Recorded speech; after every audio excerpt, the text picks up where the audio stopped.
All right, finally we've got something to dig our teeth into here.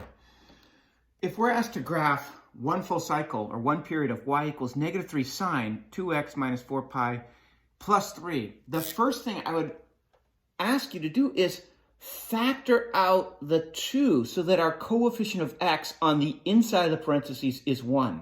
That's the goal. Y equals negative 3 sine, well, actually, this isn't so bad, is it? Sine 2 of, we're left with x minus 2 pi plus 3. Now, if you are not sure if you factored correctly, then distribute. 2 times x is 2x. Check. 2 times negative 4 pi, 2 times negative 2 pi is negative 4 pi. So we've done it correctly. Now, we've got this written in the form y equals a sine b x minus c plus d. Now, it doesn't have to be a minus. We know how to deal with the pluses or minuses, but that's how we model it anyways. So the advantage of this is we can tell right away from this that this will be moved 2 pi to the right. That's what we're expecting based on a minus 2 pi. Crazy, cuckoo, bizarre, bonkers world. A minus 2 pi sends us 2 pi to the right, and actually we're going to be up 3. The amplitude here is 3, but because it's a minus on the outside, that affects the y, so it's going to reflect over the x-axis. So our 5-point pattern will be 0, min, 0, max, 0. All right? So our b, as in Bob, is 2. Look, it's that number on the outside. It's going to be whatever is in the coefficient of the x, but since we factored it out, it'll be out there. If you want to, you can put an extra parentheses around here. Now, because that is what we're taking the sine of. We're taking the sine of 2 times x minus 2 pi, which also is the same equivalent to 2x minus 4 pi. So our period is 2 pi over b. So we have a shrunken period. We have more than one person sharing the closet, so of course the closet space shrinks a bit. Here's our math here. Where are we going to start? Well, we're going to have 2 times x minus 2 pi, and we'll set that equal to 0. Multiply both sides by 1/2, and we're left with x minus 2 pi equals 0. So x equals 2 pi. Well, didn't we say that we're shifting to the right 2 pi? So we usually start at 0, and now we're starting at 2 pi. Makes sense to me. And where we're going to stop this bad boy will be 2 times x minus 2 pi equals wherever the parent function stops, which is 2 pi. Multiply both sides by 1/2, we get x minus 2 pi equals pi. Add 2 pi to both sides, and we get x equals 3 pi. And I ask you, if our period is pi, does it make sense that if we start at 2 pi, we should end at 3 pi? Yes, I hope so. That confirms me, yeah, I think we're doing it right. So they should fit like a hand in glove. And if they don't, you did something wrong. All right, so let's see how this will look when we graph it. So here is our horizontal axis, and we'll use this as our vertical axis. We're going to be up 3, so a 1, a 2, a 3. So here is our midline, not a horizontal asymptote. And we're going to go up 3 from there, 4, 5, 6. So I've got some guidelines here. Here is 0, 1, 2, 3. Here's 4, 5, 6. All right. Now we're going over to 2 pi. So here is 1 pi. Here is 2 pi. And here is 3 pi. Oh boy, that's going to be tight, isn't it? I'm going to start this at 2 pi. And I know that this is my pattern. So if I'm starting at 2 pi and ending at 3 pi, look at what I've got there. I have to, in the middle, find a 0 as well. So there will be a 0 there. Halfway, I'm going to go min, and halfway, I'm going to go max. And so my graph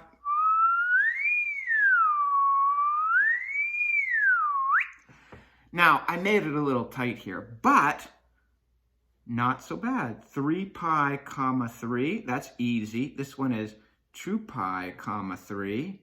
Halfway between 2 pi and 3 pi is going to be 2.5 pi, or that one will be 5 pi over 2 comma 3. All right, I already know here I'm going to have a 0 for my y-coordinate, and here I'm going to have a 6 for my y-coordinate. So I have to figure out what's halfway between 2 pi and 2.5 pi. I know that's 2.25 pi, 2 1/4 pi. 4 times 2 is 8 plus 1 is 9. So this is 9 pi over 4, some basic middle school math. And halfway between 2.5 and 3 is 2.75 pi, or 2 3/4 pi. So 4 times 2 is 8, plus 3 is 11. So this is 11 pi over 4. Not so bad. I've got my 4 points. Domain, this goes on forever and ever in both directions. And our range is from 0 to 6 inclusive. So there she is. Look at that beautiful domain and range to finish it off. Wow, here's a nice challenging one. Graph y equals -10 cosine pi x minus 2 pi plus 20. Of course, we want the coefficient of x on the inside of this parentheses to be 1 so we can tell the horizontal shift right away. So we can write this as y equals -10 cosine of pi x minus pi plus 20. Now, again, if you are not sure if you factored it correctly, I'm sorry, -2, right? If I factor out a pi, I'll have a -2. Let's see. Pi times x is pi x. Pi times -2 pi. I've got it.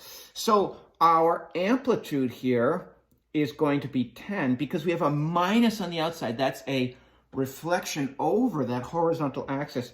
So our cosine function is not going to be max or min 0 max, but rather min 0 max 0 min. That's going to be our 5-point pattern.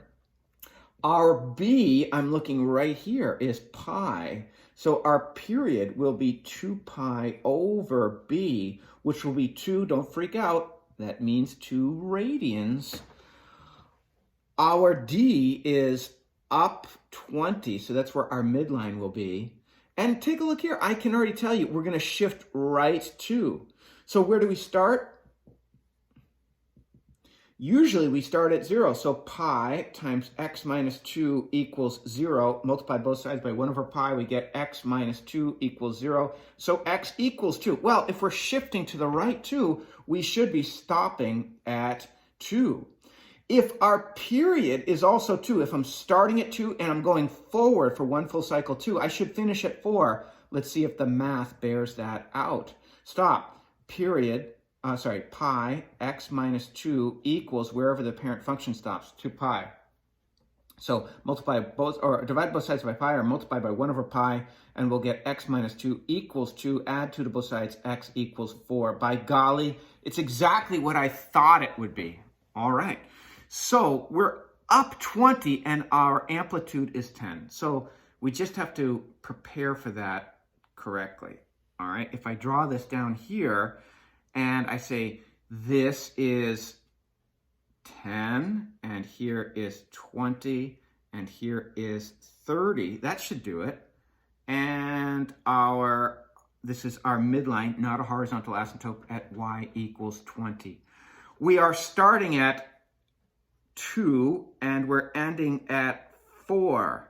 So if our amplitude is 10, I'm going to be going down to 10 and up to 30 from our midline of 20. So my pattern is min or max or min. Well, I'm a min right here at 2, and the last one is a min there. Halfway through, I've got a max.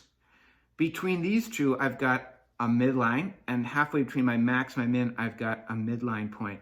So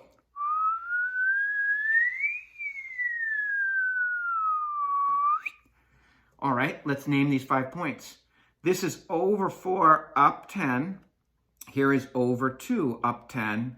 And halfway is 3 up 30. Now, halfway between 2 and 3 is 2.5 comma 20. And here, halfway between 3 and 4, we have 3.5 comma 20.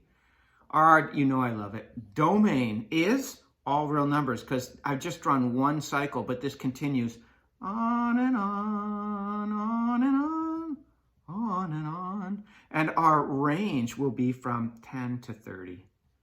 And that's inclusive, so I draw my boxy brackets. Not so hard.